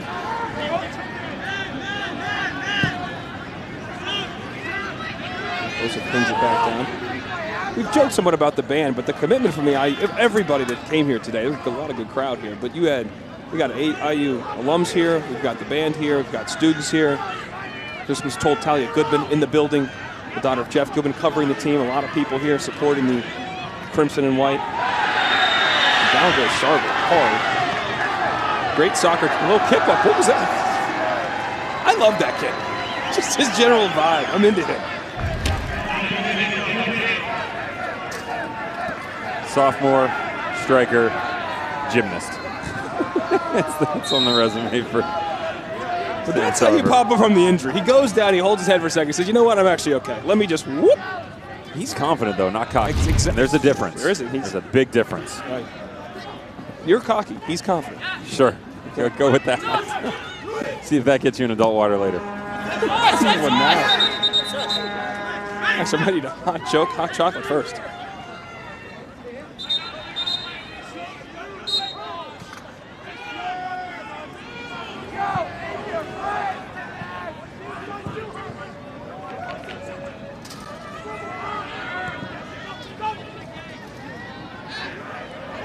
Sullivan picks up the second ball. One goal could change this whole thing. Looking for Sam Cowell, that's not going to be it. 18 minutes to go. Just crossing past 10:30 here alongside Devin Kerr. I'm Dallin Cuff. Wake Med Soccer Park here in Cary, North Carolina.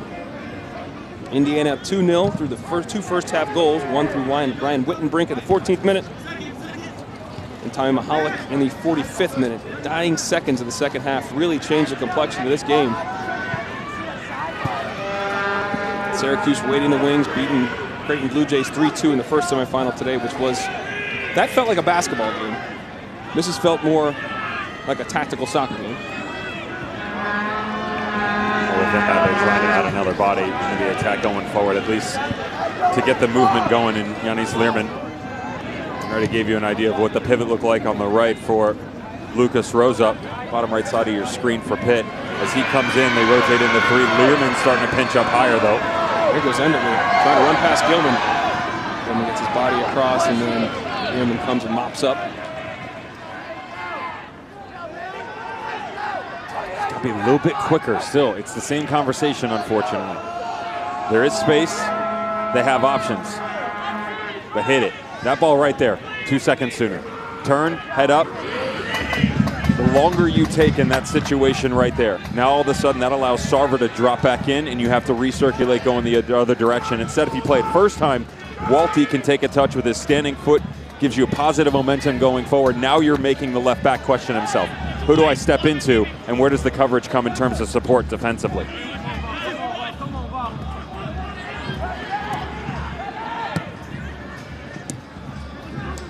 Rosa step into a bit of space. Sam Cowell lays it off. Oof, a number of bodies in blue there. Well done blocking the cross by Mahalik.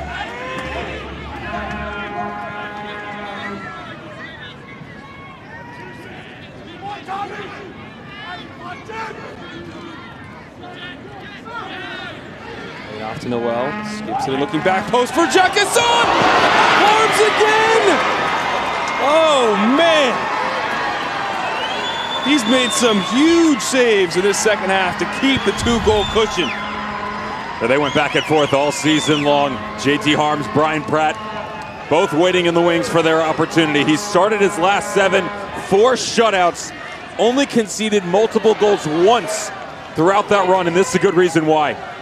I go back to what I said positionally. They said he's been the best of the bunch over the past couple of years. Swinger knocked down by Learman. There's some complaints for a handball, not going to get it. Jackason traces it down. Back into the mixer it goes. Out by McDonald.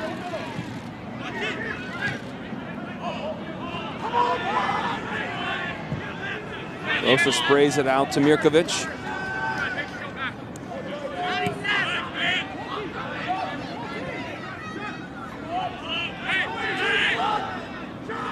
Rosa dinks it forward to Sam Cowell. Tries to get it back to Rosa. He does. Shots deflected. Pops out to Mirkovic.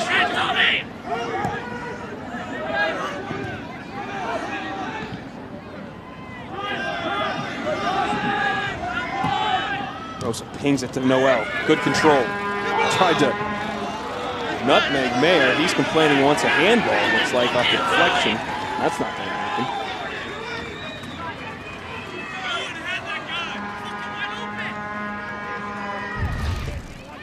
He tries to get cute and meg him. Oh, I don't see it. Right leg for sure. Good defending.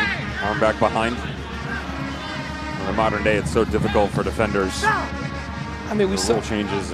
We saw it in one of the World Cup games where he was going down to cushion his fall between his legs, putting his hand down between his legs as he was sliding and hit his hand. Penalty call.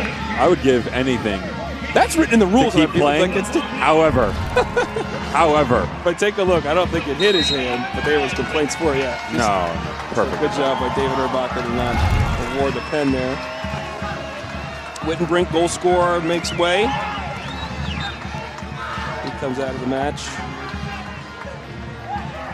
Alungumbali comes in.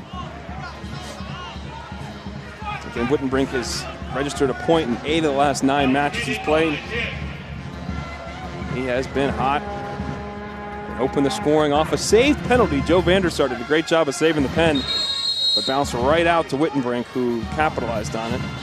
Looks like he's going to get some treatment on the sideline. David Urbacher having a little talking to Brett Beebe. I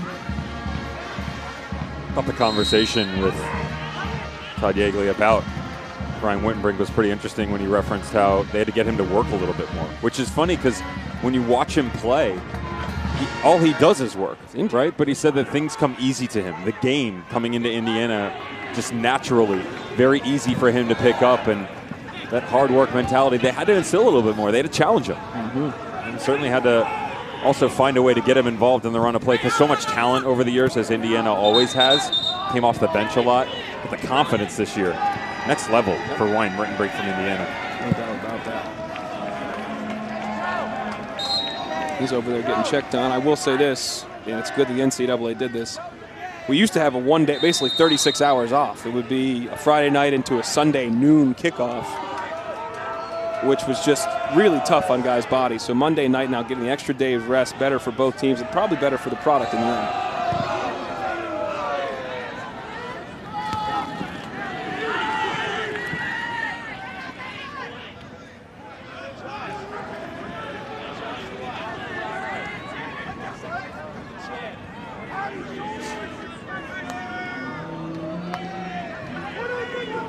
Minutes to go. Pitt has knocked on the door a little bit in this second half. Jackason coming very deep to receive that one. Jackason again.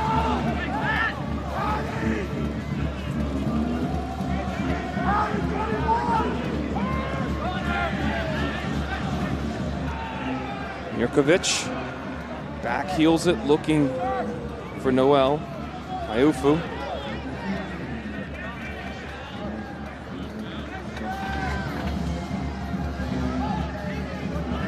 Learman.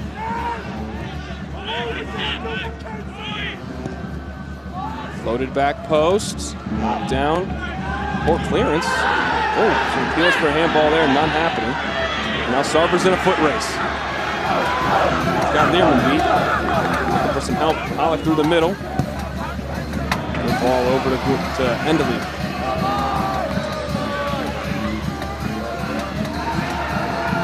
Well though. Comes back, under 11 minutes to go. Can Pitt save their season?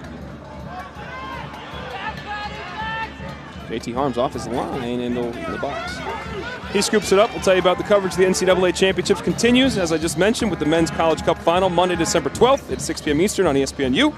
For more information on the NCAA Men's College Cup, log on to NCAA.com, the official online home for all 90 NCAA championships. Sarver in a foot race again, wins this one. 1v1 outside of the net. And another sub here for IU. Looks like Ben Yeagley re-entering the match for Sarver. He is. Yeagley on or yellow though, to be aware of.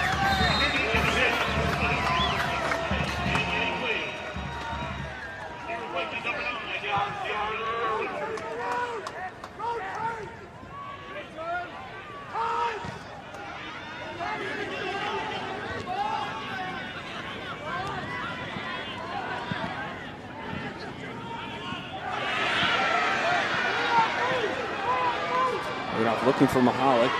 Doesn't come off.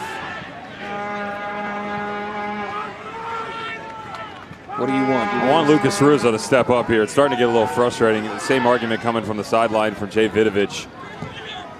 Early ball played into Jackason. Can he bring it down?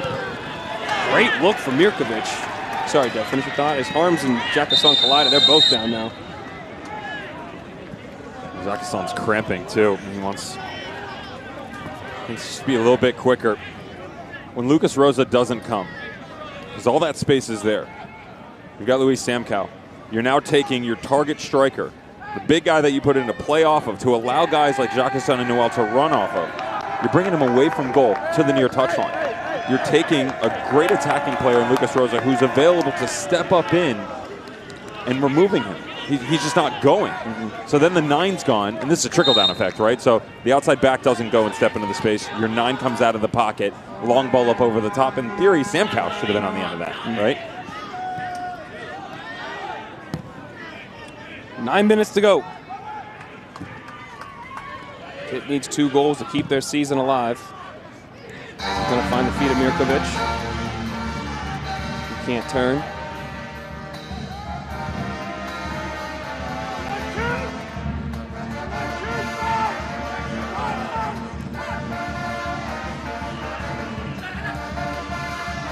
Sun's not going to track that one down.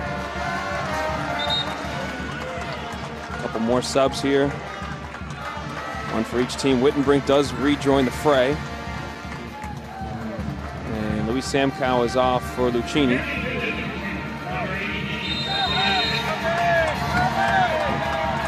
Pardon me, not Lucchini.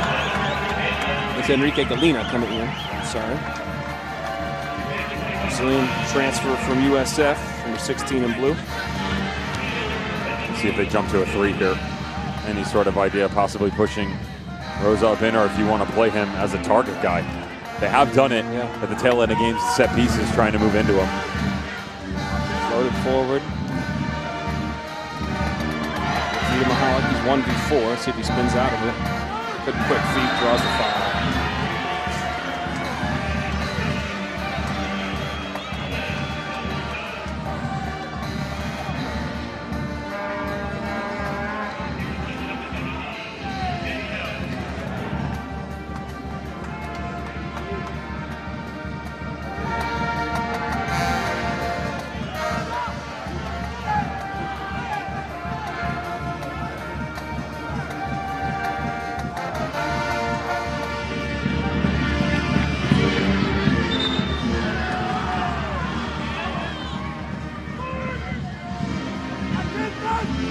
Noel, again, a guy that's had a stellar career, the senior from France.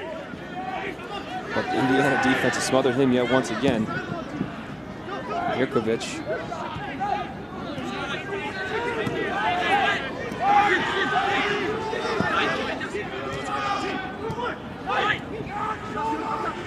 Gasson plays it in. So if Indiana holds on, their resume gets more impressive. Extend their record, 17th title match appearance, second in 3 seasons. As we mentioned, 2020, they lost to Marshall. First time team with 100 NCAA tournament wins. This will be their 8th W over a ranked opponent. And a chance, yes, to get their 9th national title Monday night. Sort of feels like maybe the stars are aligning for them. Well, 40th anniversary of their first title. Yeah. 50th anniversary of their season. Longest drought since the start of their program of not having a title. 9 seasons. Must be nice. Yeah, pretty good. Walty outside of the boot to Noel. He's trying to cut inside, and Kumbala just possesses it. I thought Kumbala was going to take the hit as Van der Sar was about 30 yards off his line. Van der Sar retreats. Noel gets the ball there. Going the other way. 5:44 to go. Plays to Galina. He tried a first-time pass. Arms well off his line. Okay.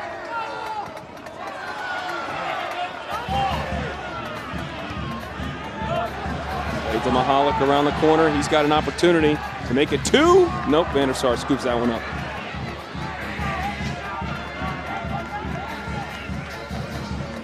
The thing that's interesting about Indiana's team, somewhat like Pitt, it hadn't been a straight line for this team either. No.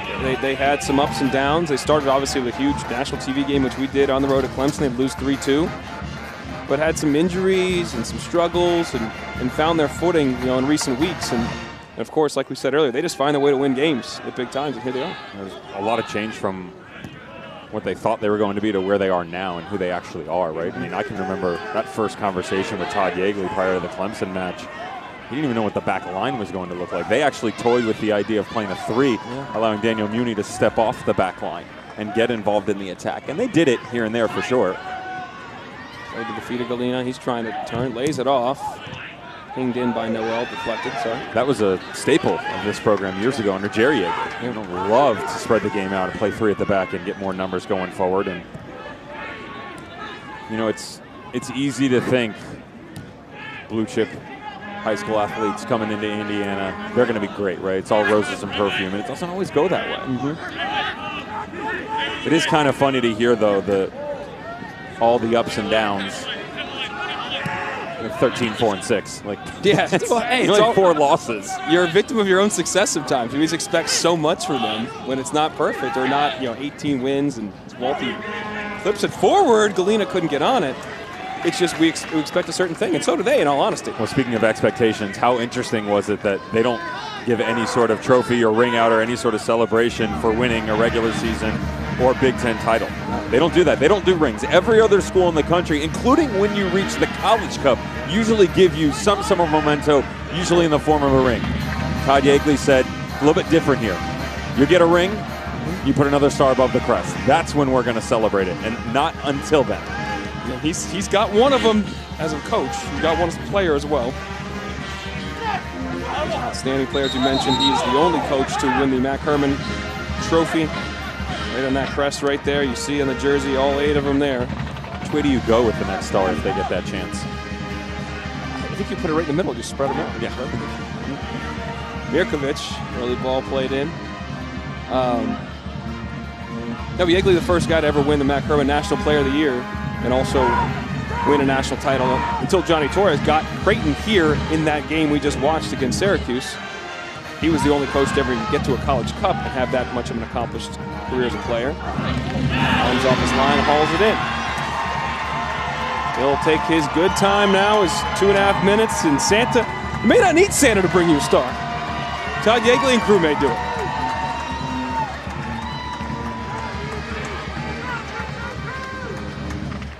Seen better distribution for Parms before.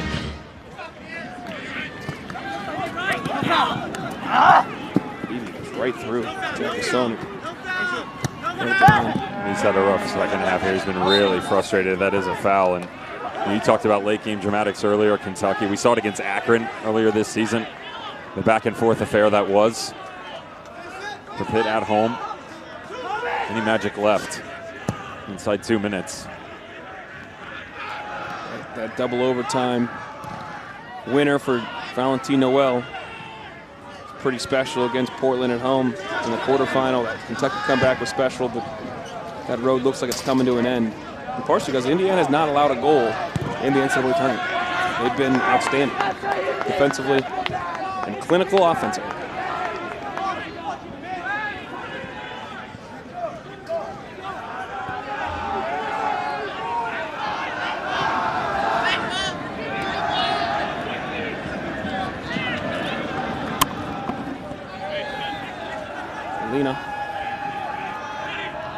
Lays it off for Mirkovic. He gives it a hit, and it goes wide. This Pitt team, impressive bunch of players, and some will not don that jersey again, which is unfortunate for college soccer. Jackson Walty, over 100 appearances. Valentin Noel, a senior. Given the COVID year, some guys have chances, choices. Will they come back? What will happen? But it's been a heck of a run for this Pitt team, but it will come to an end at the hands of Indiana yet again in the College Cup semifinal, just as it did in 2020.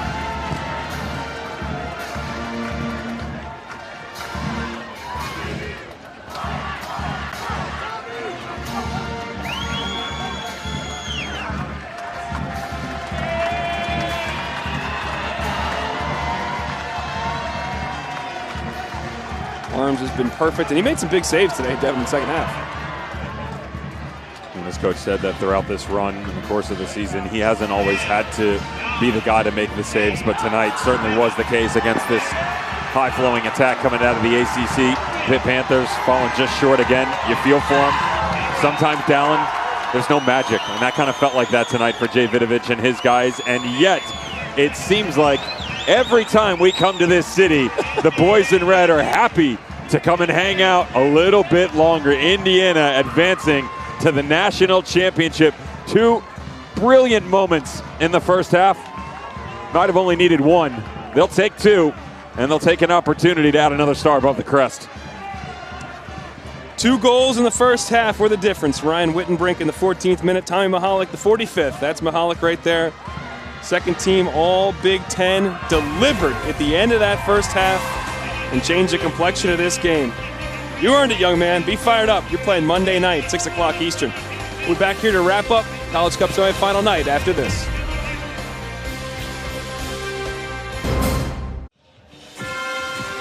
What a night here in the College Cup semifinals. Started with Syracuse late winner by Levante Johnson, 3-2 over Creighton. Ends with Indiana's 2-0 win over Pitt. It will be Syracuse and Indiana in the national final, the 13 seed versus the 3 seed alongside Devin Kerr. I'm Dallin Cuff. As we spin it forward, we look to Monday night, 6 o'clock Eastern here in ESPNU. What's your first thought about this matchup for the title? I need a nap. That's not the right answer. I need a nap. Look, what went on in the first half or first game with all the goals, the storied tradition of Indiana and their fight and grit. Again, two very different styles. Yeah. An opportunity of retribution for Ian McIntyre from 2015. Felt like that one got away from them.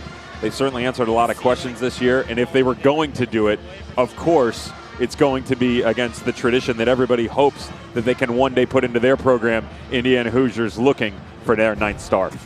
And here's how they got the win in tonight's match for Todd Yeagley and crew. Starts here, the penalty drawn by Herbert Endley. Wittenbrink steps up. Joe Vanderstar equal the task, but the rebound too much. And it's hard as a defender from where the foul comes from because you're Maufo, you step in, you're just trying to make a play on the ball. Wittenbrink doing the same thing on the backside of it. Good save by Vanderstar, no follow-up help from Pitt. And then this, again, I told you coming in, Jackson Gilman, he was the guy to watch. He was tremendous all night long. A lot of good one-on-one defending. Balls into the air, distribution coming off the back line. One mistake, just one, cost him a second goal of the night. It's a game of inches in soccer. That was 17 seconds to go in the first half. Put the game kind of out of reach, and Pitt threatened a little in the second half, but in the end, it was never enough as Todd Yeagley's crew now have not given up a single goal in the NCAA tournament still, and they will carry that forward to Monday night against Syracuse. Coming up next, you get the College Football Awards alongside Devin Kerr, Dallin Cuff, Todd Koulis, Johnny Hanna, our great director, and everybody else in our crew. Thank you for tuning in. We will see you Monday night, 6 o'clock Eastern, ESPNU, for the National Championship.